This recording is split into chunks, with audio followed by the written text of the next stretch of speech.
Here also in this area where the particles weren't binding, there's a lot of PCAM.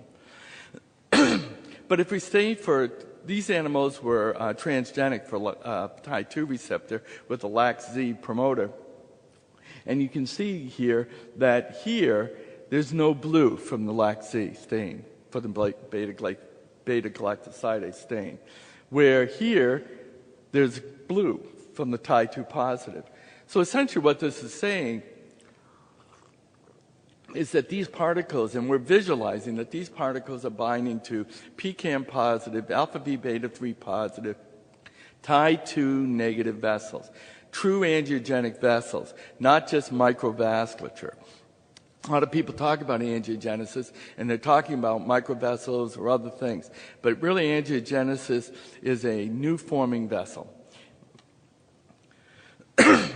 This is an example using MRI at 3 Tesla, using the same particles. In this case, they were looking at the VX2 image at 3 hours after injection. You can see that this is a clear enhancement of this tumor, which is difficult to see at baseline.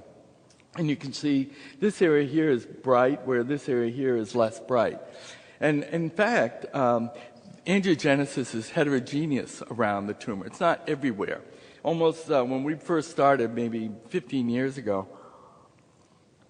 12 years ago, I kept thinking that I should see ring enhancement, just like you see with toxo in the brain or MRI GAD.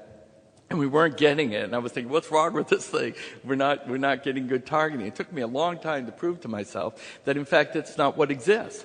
That's why you're not seeing it.